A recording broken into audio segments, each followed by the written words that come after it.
Hey guys, it's Sarah. Thank you so much for watching. So today I am finally bringing you my review of the Anastasia Beverly Hills Norvina palette. This has been out since July. I purchased it the day that it launched. I received it probably a week later. I've been playing with it for a little bit over a month now, and I finally feel like I'm ready to review it. So this video is going to be just an overall review. I will have timestamps listed down in the description box, so if you want to skip ahead to swatches or the looks, you can do that if you're only interested in certain portions of this video. But first I'm going to go into just some specific details about the palette and my overall thoughts and general review, and then we will go into swatches. I'll show you some similar shadows and dupes that I've found in my collection to certain colors in the palette, and then at the end we'll do the 3 looks. So the look I'm wearing on my eyes right now is look number 1. I haven't done looks number 2 and 3 yet, so those I'll be filming in the next couple of days. But so just to go ahead and dive in, this palette retails for $42, just like all of the other Anastasia palettes. It's the same size and shape and type of packaging as all the other classic ABH palettes. Just to show you, these are some other Anastasia palettes. This is Norvina. They're the exact same shape and similar kind of velvety kind of carpet packaging. A lot of people don't like this kind of packaging. Personally, I don't mind it. I think it's kind of pretty, but that is just one small detail. You're getting 0.71 grams total in this palette, and each pan of eyeshadow is 0.02 ounces, which is standard for Anastasia, I believe. Let me check. Yep, that is the exact same amount of product that you get in all the other palettes too. As far as the layout of the palette, it has a mirror like always, and you have 14 different eyeshadows. The top row is all shimmer, and the bottom is all pretty much matte. Some of them do have a little bit of micro shimmer, but as far as the way that they go onto the eye, they're all pretty much matte on that bottom row. You do get your standard brush that all Anastasia palettes come with. I actually haven't even used mine yet, but one end is kind of like a fluffy crease brush, and the other end is more of a flat shader brush. These brushes actually are really useful. The same one comes in all the other palettes. I really like it. It's actually a useful brush. It's not one of those brushes that you want to just throw away, because you can actually use it, and it's like a decent brush. So that's kind of the overview of the palette. I was really excited about this palette because it has some really pretty pops of pink and purple, and those were 2 kind of color categories that I really didn't have much of in my collection. So that was kind of why I was drawn to this palette. A lot of people said that it wasn't really purple enough for their taste. If you do cover up those colorful pops, it is mostly a neutral palette. Mostly warm tones, but you are getting some cool tones as well. I've really enjoyed experimenting with this palette. I feel like a lot of the looks I've gotten have been really similar to looks that I could have gotten with Soft Glam and Modern Renaissance. If you eliminate, you know, the bright pink, the bright purple, the palette is pretty neutral. Another thing I've noticed with this palette, and I'll talk about this more, but there are a few really chunky glittery shades, specifically Summer, Rose Gold, and Dazzling. Those are absolutely gorgeous shades. They're so metallic and beautiful and like multi-dimensional, but they have a ton of fallout, and I noticed the first several times I used this palette, those are the kind of shades I'm always drawn to put on my lid. So I was really excited about those like gorgeous, like super sparkly, shimmery shades. But especially with those 3, I was getting a ton of fallout on my cheeks, and that's not really a problem that I have very often with other palettes. Even with the Subculture palette, which a lot of people complained about fallout, I didn't really have much of a problem with fallout from that palette. But for some reason, especially those really glittery shades in here, I was getting a crazy amount of fallout. Even if I didn't have any fallout right away, I'd be super careful and like tap off my brush, you know, tap really gently onto my lid. I would get some fallout on my cheeks, and then even throughout the day, I would start to notice even more fallout. So what I did, because I was kind of determined to get those shades to work for me, I did go and purchase the NYX Glitter Glue, or the Glitter Primer, which is a primer that a lot of people use and talk about on YouTube. It's meant to help really shimmery pigments and shadows cling to the eye, and that has helped a ton. That's really kind of eliminated that fallout problem for me, so now I'm able to use those really shimmery shades in the palette a lot more easily and without all the fallout. Also, I'm really not one to do my eye makeup before my face makeup. I don't know why, I just cannot bring myself to do that. So I mean, I'm sure that if I did my face makeup last, I would have less of a problem with it. But even still, I was getting fallout even as the day went on. The shadow was continuing to fall onto my face. And just for your information, before I was using the NYX Glitter Primer, I was just using the Ulta Beauty Matte Eye Primer in Nude as my primer, and this primer isn't a particularly like tacky feeling one, so that could have something to do with all the fallout. But the NYX Glitter Primer has helped tremendously, so I would recommend that if you're having trouble with fallout with any palette, but with this one especially, it's helped me a ton. So aside from the fallout issue, those shimmery shades are probably my favorite, just because I always love like super metallic shadows. The mattes in here are gorgeous as well. They're, you know, really similar in texture to other mattes from like the Modern Renaissance and the Soft Glam palettes. They're just as blendable, just as pigmented. All the shadows in here are very pigmented. There is one shadow in this palette that I absolutely despise, and it's the shade Drama. It's supposed to be, and in the pan it looks like a really pretty deep shimmery purple, but it's one of those types of shadows that when you swatch it and when you apply it to your eye, it really just looks gray. Like, it's the base of the shadow itself is just like a grayish murky black, and it does have like some really pretty purple shimmer that you see in the pan, but when you either swatch it or apply it to your eye, it just looks dark and it doesn't even look purple. So to me, that shade is a total dud. That really that kind of shade is like my biggest pet peeve. When it comes to eyeshadow, I cannot stand when a shadow doesn't translate onto the eye the way it looks in the pan, especially when you're expecting a really pretty deep shimmery purple and you're just getting like a gray. Like, what's the point of that? I've tried, you know, I've applied that to my outer corner, I've smudged it on my lower lash line, and it just, you'll see it in some of the looks that I do. It doesn't translate as purple at all. So the fact that I got this and was expecting like a purple palette and was really excited about the purples in this palette, and one of the like 3 purples is just basically useless, kind of makes me a little annoyed. I kind of expected more from Anastasia. I've had shadows from like Too Faced that were like that. I've seen like drugstore shadows do that, but I wasn't expecting that from an Anastasia palette. I mean, aside from that shade, all the other shades are absolutely gorgeous and wonderful to work with, so if you just don't care about that color, then, you know, you're not going to be disappointed. But I don't know, I purchased this like specifically for the purples and pinks, and so I'm kind of let down that one of the purples is just a total dud. So, sorry to be a downer, but that's just been my experience. And I'm going to just talk about each individual shade. I'm going to start with the top row, the shimmers, and then I'll go to the bottom row, and I'll go just like left to right. And I'm just going to say the descriptions that are on the website because they can probably do a better job of describing the shades than I can. The first shade is Dreamer, which is described as a metallic pink champagne. That sounds pretty accurate to me. This is just a really pretty light pinky champagne. It does have a little bit of a, almost like a rose gold vibe to it, even though it is so light.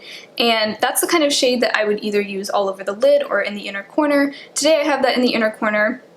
Gorgeous, buttery, so pretty. That is the type of shade that I use all the time. The next shade over is called Summer, and this is described as a metallic foiled golden topaz. It really is kind of just like a goldeny bronze, but it is so, I mean, this is one of those very chunky shadows. Like, as soon as I dip my finger into it and I swatch it, I'm getting like chunks, and that you have to be really careful with it. This is one of those shades that will cause a ton of fallout, so you definitely want to use a glitter primer with this shade. But it's just, oh my gosh, looking past the fallout, it is so pretty. It's like a just beautiful golden bronze, so metallic, gorgeous. I am wearing, actually no, I'm not wearing that shade today, but I really like wearing that shade all over the lid as well. The next shade is Wild Child, which is a really pretty shimmery pink. They describe it as a duochrome frosty pink with a magenta shift. I would say that it also has a little bit of a golden shift.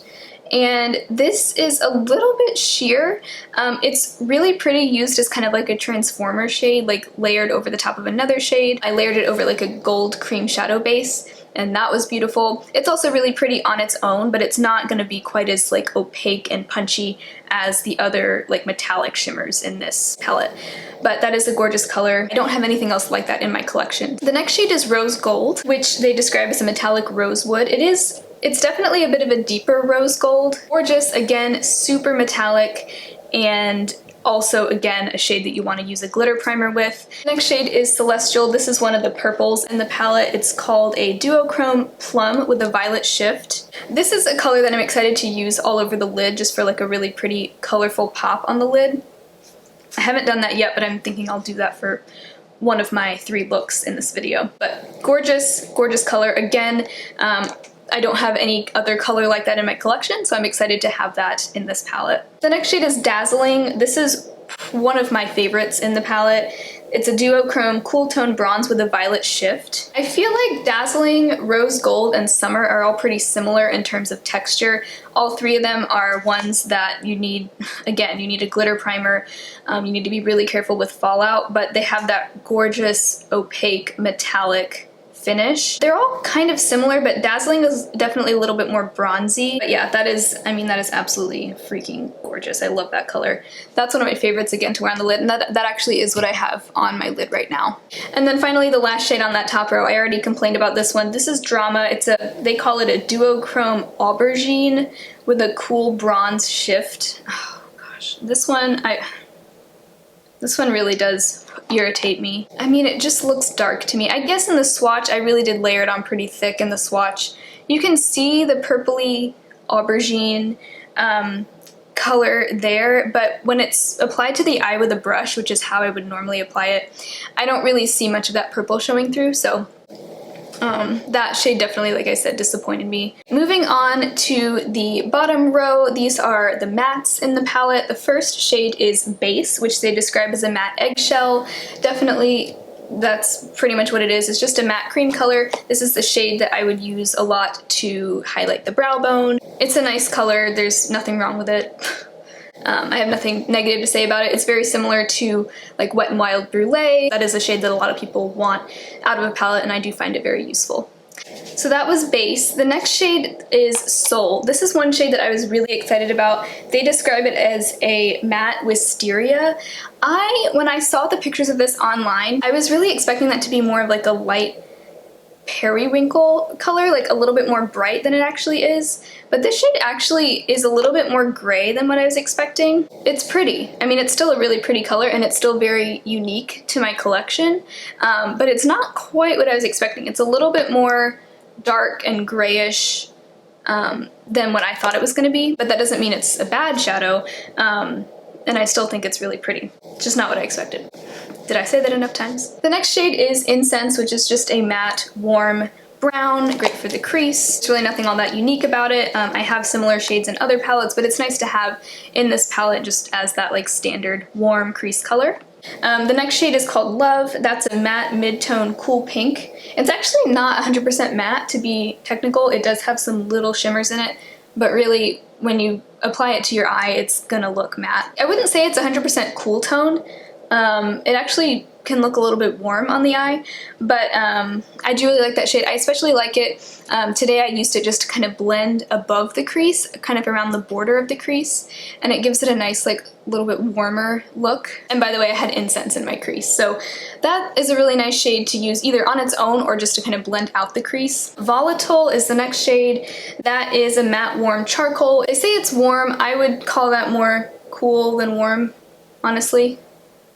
It's a little bit grayish. Well, I guess it's a little warm.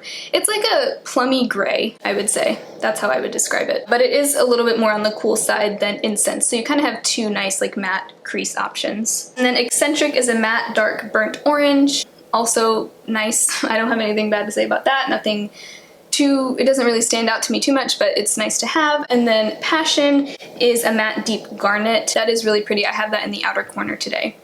So as you can kind of see, this palette it does kind of lean warm, so if you aren't a fan of warm tones, I would probably advise you to skip this palette, but you do get some cool tones as well, so I like that you can kind of go in either direction. It does have some really pretty pops of pink and purple, but don't buy this expecting like a completely purple palette, because that's not what it is, and it's not what it was really intended to be. And one of the purples, like I said, one of the purples is no good to me, in my opinion. I don't know, if you have a secret to how you like to use Drama, that deep shimmery purple, let me know. Celestial is nice and Soul is nice, but those are like the only other purples really in the palette. Some of the shadows do have like a purpley hue to them, like Rose Gold and Dazzling. Those have some like purpley plummy vibes, but as far as like true purple, you're really not getting that much of that, so just be aware of that. I did want to go through my collection and kind of look for some dupes to see, just because I was curious to see if I had any shadows in my collection that were really similar to any of these. I was especially curious about the other Anastasia palettes that I own because if you already own some of those palettes, you actually might have some shades that overlap with this one.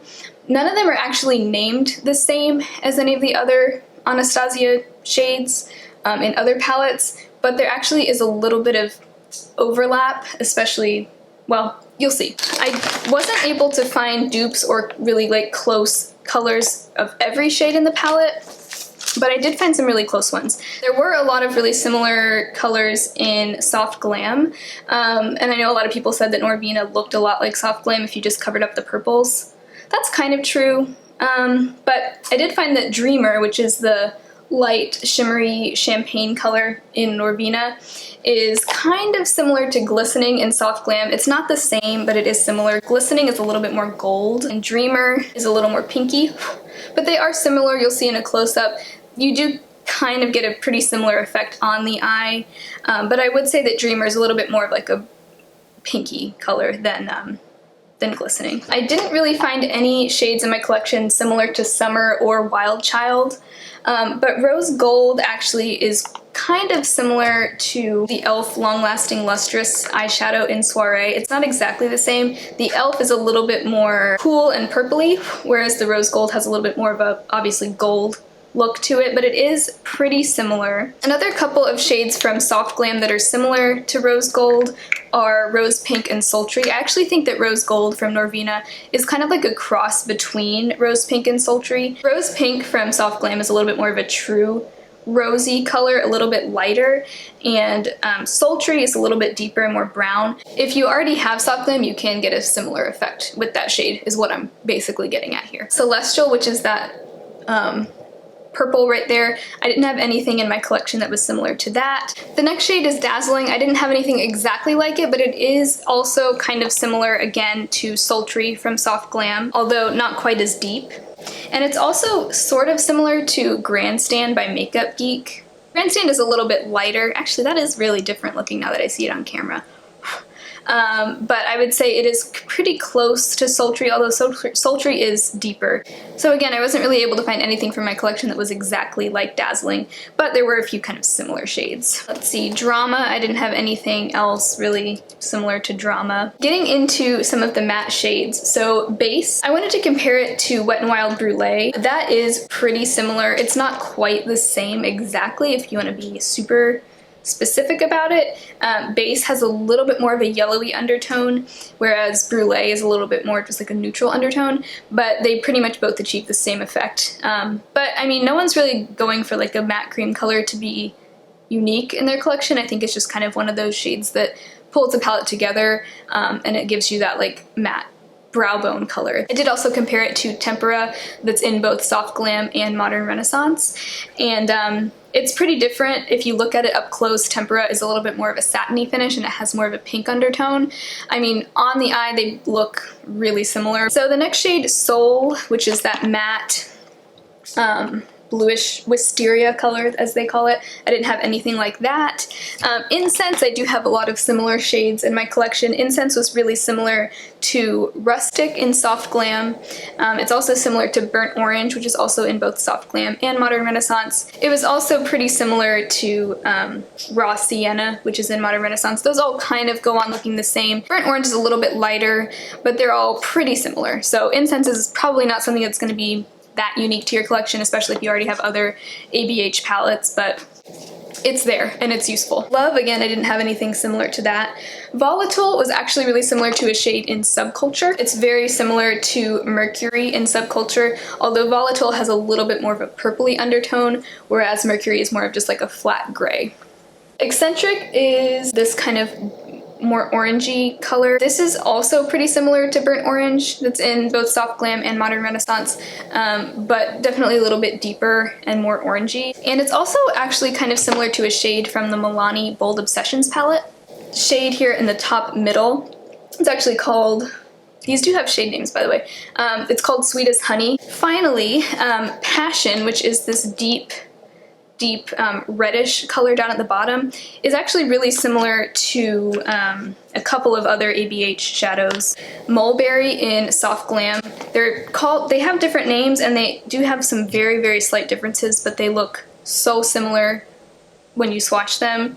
And then it's also super, super similar to All Star in Modern Renaissance. But yeah, so those three shadows, they all have different names, but they're all extremely similar. So there are quite a few shades in Norvina that you could dupe with other ABH palettes if you have them, but then a few of them are pretty unique to the palette and definitely unique to my collection. So that's pretty much all I have to say about the palette before we get into the three looks. If I had to rank Norvina compared to the other three ABH palettes that I own, I would say it probably comes in third. It might be tied for third. So my favorite would have to be Modern Renaissance. My second favorite is Soft Glam. And then my third and fourth favorite are Norvina and Subculture. But those two are both so different. That's Subculture, that's Norvina. It's hard to really rank them against each other, but I would probably either tie those two for third, or maybe Norvina would be slightly ahead of Subculture for me. I do really like all four of these palettes. I mean, there aren't many brands whose palettes I'm really loyal to, but Modern Renaissance really just like stole my heart, and then ever since then I've been really drawn to Anastasia palettes. Anyway, Norvina, I feel like if you already have a lot of purples and pinks in your collection and you already have a lot of neutrals, then you really don't need it. I'm trying to figure out how to really wrap up my thoughts on this, because don't get me wrong, I really do like it. I was disappointed by that one shade, but we don't have to talk about that anymore. The foiled shadows really knock my socks off. I think they're absolutely stunning. Most of the time when I reach for this palette, I do go for those really shimmery foiled shadows because I love that look on the lid. But yeah, this is a palette that I'm going to continue getting a lot of use out of. I'm glad that I purchased it. I don't think everyone needs it. I don't think it's everyone's cup of tea, but that's true for any palette. So I think that you should really, before you buy it, if you're thinking about buying it, definitely just ask yourself, go through each individual shade and ask yourself if it's something that you'll use. And if most or all of the shades really look appealing to you and like something that you would get use out of, that would add something unique to your collection, then I say go for it. If you already have Soft Glam and Modern Renaissance, and then you also have some other like purples and pinks in your collection, you really don't need this. But anyway, that is all I have to say about the Norvina palette. If you want to see three looks that I created with it, just keep watching. Okay, so this is look number one. So I started out just priming my eyelids with the NYX Glitter Glue. This really helps to keep the really, really glittery shades from having too much fallout. After I primed my lids, I went straight into dazzling with my e.l.f. eyeshadow brush, which is just a flat shader brush. And I packed that all over, I would say, the inner 2/3 of my eyelid. So the inner part all the way over the middle of the lid. I tried really hard not to pack this up too high into my crease because I don't want too much of the shimmer to get into my crease. This is a very, very sparkly, shimmery shade, as you will see. It packs a lot of punch, especially when you put it over a very tacky primer like the glitter glue. After that, I took just a regular crease brush, mine is from Eco Tools, and I blended Incense into the crease. I will say it does take a little bit more work to blend those matte crease colors into transition colors.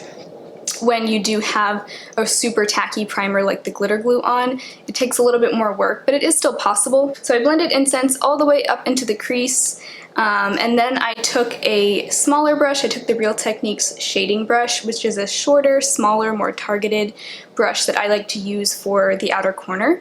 And I put Incense, which is the deep maroon red color. I placed that in the outer corner and took it up a little bit into the outer part of my crease as well. Next, I used my e.l.f. crease brush, which is a smaller, more targeted crease brush, and I went into Love, which is the matte pink there. I kind of just blended this around the border of the crease in the outer corner, and I used it to just blend out those darker colors and to blend out the crease. I really like the effect that this gives because it gives everything a little bit more of a warm, rosy look, which is a look that I really like. That pink color really does give a pretty effect, kind of used as a shade to blend out the crease, just around the border of the crease. I really like that. Then I used Dreamer, which is the light shimmery pinky gold color in the inner corner. That's a shade that I use a lot for the inner corner. It's very brightening, really, really pretty. I just used that on a small smudge brush from Eco Tools.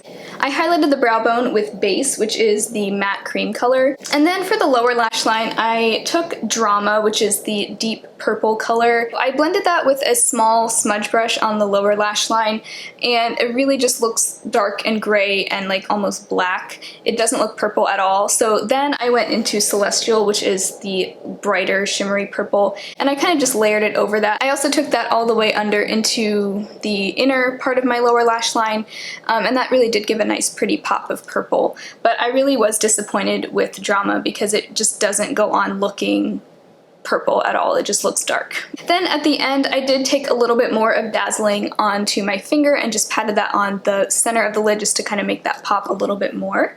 I used my Physicians Formula Eye Booster liquid liner in Ultra Black, and I did just a normal wing, and then I actually layered over that with the e.l.f. Stardust eyeliner in the shade Shimmering Gold. It's actually more of a bronzy color, and I actually just overlapped that with the black liquid liner, and I thought that gave a really pretty effect. And finally, I went in with a coat of the Balm Mad Lash mascara.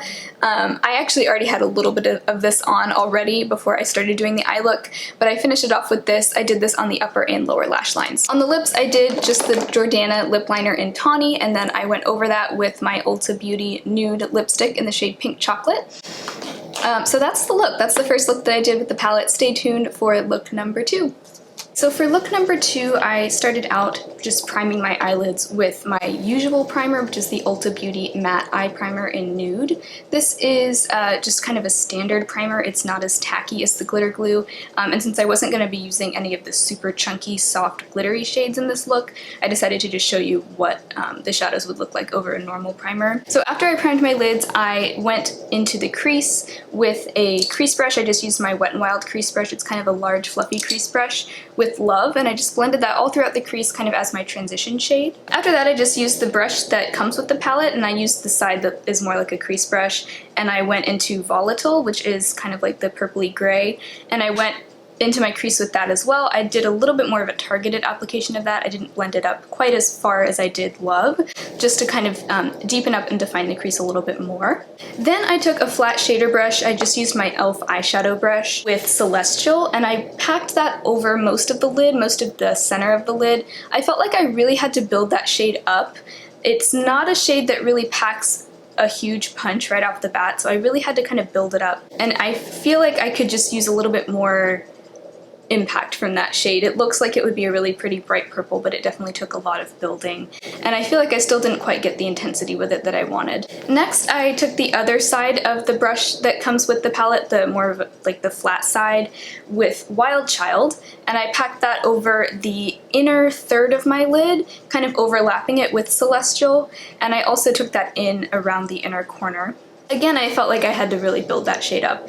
That shade is a little bit more sheer and a little bit more, I've heard it referred to as kind of like a topper shade, so it's really not a shade that's gonna be super buttery and metallic like some of those other foiled shades in the palette. Next, I took Soul with a Milani brush. This is a slightly more targeted dense crease brush, and I packed Soul into the outer corner and then took it up a little bit into the crease. Then I just took a bare e.l.f. crease brush, which is a smaller crease brush, and just really tried to blend out the edges as much as I could because I felt like everything was looking a little bit harsh. So I just went over that and blended for kind of a long time just to make everything as seamless as possible. Then I highlighted the brow bone with Base, which is just that cream color, and I also used that to clean up the edges kind of on the other side of the outer corner, just to kind of clean that up a little bit because I felt like it was looking a little bit messy. Then I took a smaller smudge brush and added a little bit more of Wild Child into the inner corner. I really wanted that to pop. Finally, I lined the lower lash line with Volatile, just like the outer half of the lower lash line, and then I went in with Celestial with a smaller brush into kind of like the in-between where that inner corner highlight was and where Volatile ended, and kind of overlapped it with that, just to give a little bit more of a pop of purple in kind of the inner portion of my lower lash line. For liner, I just tight lined my upper lash line with the Jordana 12 Hour Made to Last liquid eyeliner pencil. It's just a creamy black liner. I felt like I wanted a little bit more definition of the upper lash line, but I didn't want to go in with a full black winged liner, so I just tight lined with that. And then I felt like everything was looking a little bit dark and muddy, so I wanted to brighten things up a little bit, and I lined the lower inner rim with the Jordana 12 Hour Made to Last eyeshadow pencil in Continuous Almonds, just a nude jumbo pencil, and I brightened up the inner rim with that, and I felt like that helped the look a little bit less dark. Finally, I coated the upper and lower lashes with the Balm Mad Lash Mascara, and that was the completed look for look number 2. Oh, and on the lips, I'm wearing the e.l.f. matte lip color in Tea Rose, which is kind of like a cool nude, has a little bit of a lavender undertone. I felt like that tied in nicely with this kind of purpley eye look. Anyway, that's look number 2. Stay tuned for the third and final look. Okay, so there is the third and final look. For this look, I definitely went a little bit more deep and dramatic. This is probably like the most smoky eye kind of look that I did. So the first thing I did was I primed my eyelids with the NYX Glitter Primer, because in a little while I'm going to be using some of those really metallic foiled shades in the palette. The next thing I did was I went with my e.l.f. eyeshadow brush with rose gold all over the lid. Well, not all over the lid, but the inner like 2/3 of the lid. Then I took the e.l.f. eyeshadow C brush and packed Drama into the outer corner and wedged it up into the crease. I really wanted you guys to see exactly how this color transfers onto the eye. Next, I took an Eco Tools crease brush and blended Incense in the crease. Then I took a smaller crease brush, the e.l.f. crease brush, and went into Eccentric and blended that just up above the crease, just kind of around the border to warm things up and blend things out just a little bit more. Then I took a small, more precise shader brush and went into Summer, which is the really, really pretty metallic bronzy gold.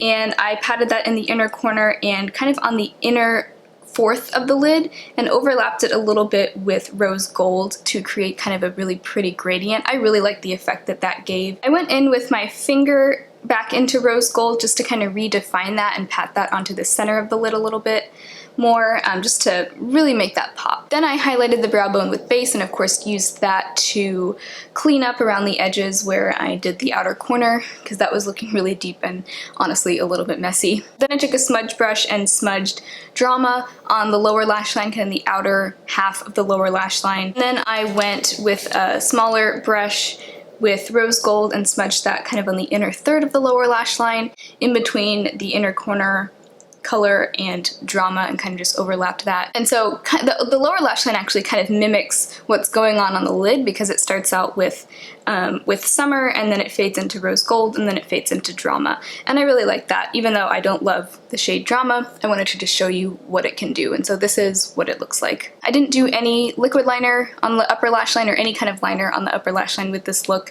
I just went straight in with mascara. Again, I used the Balm Mad Lash Mascara on the upper lashes, and I actually decided to leave the lower lashes bare this time around. So that's the final look. I do really like the way that this turned out. It's a little bit more of a dramatic look. On the lips, I decided to just go with kind of a beigey nude color. This is Red Apple Beachside.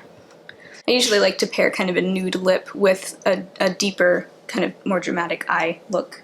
But anyway, that was my 3 looks 1 palette. I did actually manage, I think, to use every single shade in the palette at least once in the 3 looks that I did, so hopefully you were able to get a good idea of how all the shades perform.